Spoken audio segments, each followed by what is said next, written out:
राहतील। आपल्याला पूर्ण विस्तृत कल्पना आहे। संत श्री तुकाराम महाराज आणि संत श्री ज्ञानेश्वर महाराज दोन्ही पालखी 20 तारीखला पुणे शहराला प्रवेश करणार आहे। या विषयावर पुणे शहर पोलीस दल यांची विस्तृत बंदोबस्ताचे नियोजन करण्यात आलेली आहे आणि सर्व दृष्टिकोनातून कायदा व सुव्यवस्था असतील, वाहतूकची नियोजन असतील, महिला सुरक्षाचे विषय असतील, ओव्हरऑल कोणताही प्रकारची आपत्तीजनक घटनापासून प्रिव्हेंटिव्ह उपाययोजना करण्याची असतील, सर्व विषयावर योग्य नियोजन करण्यात आलेली आहे। सर्व विश्वस्तांची आणि सर्व संबंधितांची वेळोवेळी चर्चा करण्यात आलेली आहे। प्रत्यक्ष रस्त्याची पाहणी पण आमचे स्वतःचे तसेच माननीय श्री मुरलीधर मोहोळ यांचे सोबत तसेच आमचे लोक इतर सर्व संबंधितांसोबत वेगवेगळे रस्त्याची पाहणी करून आवश्यक उपाययोजना करण्यात आलेली आहे। वाहतूकचे जे डायव्हर्जन्स आहे त्याचे विस्तृत नोटिफिकेशन पण काढण्यात आलेली आहे। एक व्हिडिओ पण तयार करण्यात आलेली आहे ज्यामध्ये जे डायव्हर्जन पॉईंट्स आहे किंवा पार्किंग स्थळ आहे त्याची पूर्ण कल्पना यामध्ये देण्यात आलेली आहे। QRT पथक, BDDS, अँटी सबॅटॅज चेक टीम्स अशा प्रकारचे नियोजन पण वेगवेगळी ठिकाणी करण्यात आलेली आहे।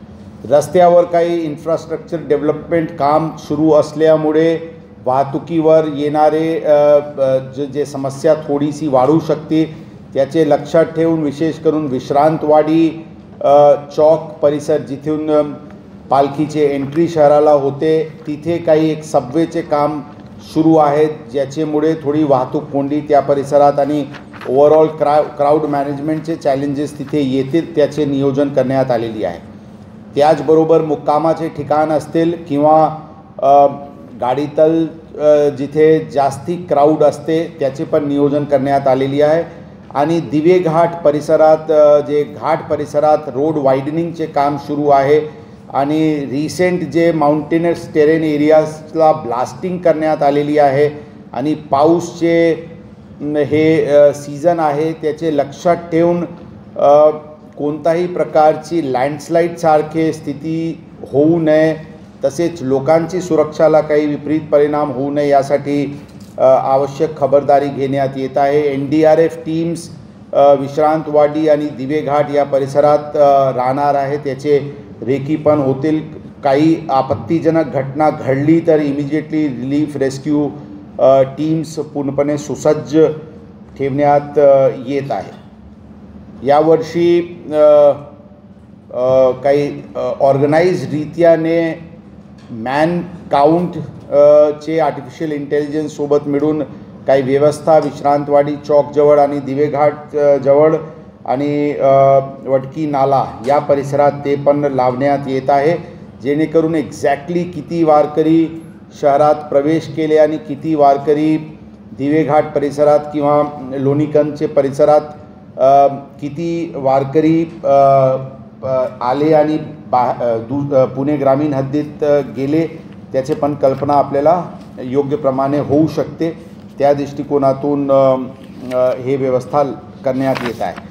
पालखीचे ट्रॅकिंगसाठी एक ॲप ऑलरेडी एक लिंक सर्क्युलेट करण्यात आलेली आहे आणि पालखीवर GPS असल्यामुळे त्याचे लोक जर वापर केले तर जिथे त्यांना दर्शन घ्यायची आहे त्यांना एक्झॅक्ट कल्पना होईल तर आम्हाला गर्दी कमी करण्यामध्ये मदत होईल।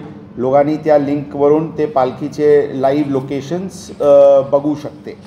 आता एकंदरीत या पूर्ण पालखी बंदोबस्तमध्ये अप्रॉक्सिमेटली 6500 अधिकारी आणि कर्मचारी या बंदोबस्तमध्ये लावण्यात येत आहे आणि आजपासूनच वेगवेगळे ठिकाणी आमचे अधिकाऱ्यांचे ब्रीफिंग आणि रिहर्सल्स इत्यादी सुरू करण्यात आलेली आहे आणि पूर्ण यंत्रणा पोलीस दल वेगवेगळे प्रशासनचे वेगवेगळे इतर विभागांसोबत समन्वय साधून योग्य कारवाई करत आहे। पालखीचे विषयाव्यतिरिक्त एक प्रेस नोट आणखी आपल्याला काही नोट देण्यात आले असतील. एक गंगाधाम रस्त्यावर काही उपाययोजना, जे काही ॲक्सिडेंटची प्रकार घडली होती त्या दृष्टिकोनातून जे आमची व्हिजिट पण झाली होती, काही प्रतिबंधक उपाययोजना आणि रेग्युलेशन्स जे जड वाहन इत्यादीचे आहे त्याच्याबद्दल करण्यात आलेली उपाययोजनाची एक नोट पण आपल्याला देण्यात आलेली आहे. आणि या काळात आणि याचे पुढे पण जड वाहनांची योग्य रीत्याने नियोजन करून त्यांच्यामुळे ॲक्सिडेंट्स होणार नाही याची विशेष खबरदारी घेण्यात येत आहे. या काळात CCTVचे आणखी प्रभावी वापर, तसेच जे आमचे नवीन प्रकल्पमध्ये नवीन टेक्नॉलॉजी आलेली आहे त्याचे वेगवेगळे सर्व्हिलन्स व्हेकल्स इत्यादी असतील त्याचे पण वापर या पालखी बंदोबस्त दरम्यान होणार आहे. धन्यवाद.